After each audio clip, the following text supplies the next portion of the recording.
Hello beautiful people, let's make plantain chips. This is the crunchy type and it can last for weeks. Now these are the plantains we'll be using. We're not using the ripe one, we're using the unripe one, and we'll start by washing this very well. We'll have to wash it to take out any sand or any dirt from it.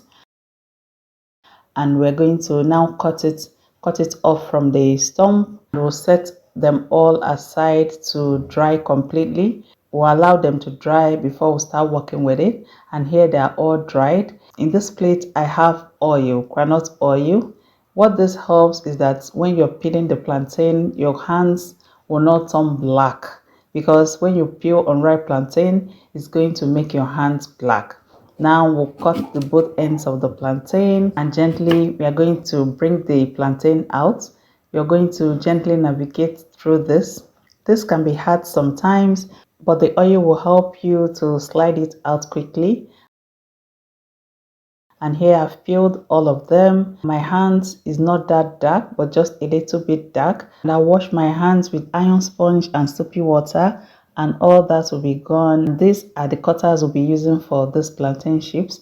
There are many cutters available in the market. You can use knife, but the aim is to make it, to slice it as thin as possible. Plantain chips has to be really thin. That is why I prefer using these cutters than knife, because it's going to give you that thin layer. Look at how thin this is. Here, to a half glass cup of water, I added in 1 teaspoon of salt, and we're going to dissolve this and set it aside for later use. Here in my pan, I added in vegetable oil, and when the oil got hot enough, I brought in dry pepper, and I also brought in 1 onion bulb. The pepper and the onion will add lots of flavor to these plantain chips. This is optional, but it's recommended. And first, this is my easiest way of bringing in the plantain into the oil. Remember, we are frying on high heat. Because we'll slide some earlier on, let me show you how to fry them. You bring them into the oil. Don't crowd the oil. And I'll separate this gently. Observe how I'm doing it. If you don't do this, it's going to fry clumped up together. Please note that you have to stir this from time to time, and after about 5 minutes, I brought in the salt and I spread it across. Of course, you hear the reaction of the salty water to the hot oil, and we are going to mix this in quickly. That will help the salt to spread all over the pan, and all the plantain chips will be coated.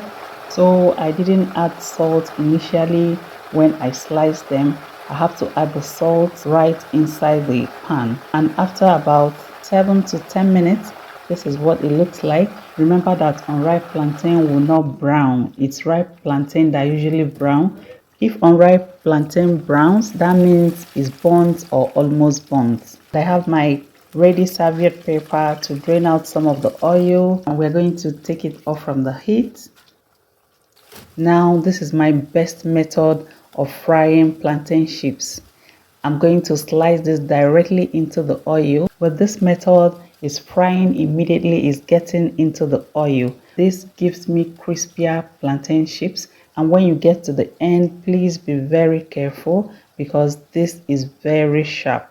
You have to gently slice it in, and this is after 5 minutes on high heat. Remember, you have to stir this occasionally so that it doesn't cook on one side. And I also brought in the salt, spread it across, and I'll quickly stir this in so that the salt will go all around the plantain chips. So if you observe in this one, I removed the onion and the pepper. The flavors from the onion and the pepper is already in the oil, and it's still going to flavor the plantain chips. Whichever method you prefer, you can decide to leave the peppers and the onion in the oil and fry it together with the plantain chips. You can also decide to take it out after it has released its flavors into the oil. And we'll take this out in my ready serviette paper, and we're going to spread it out on a larger pan. This will help it to cool completely. Also note that when you fry your pastries or when you fry plantain chips, it's going to get one shade darker from when you got it out from the oil.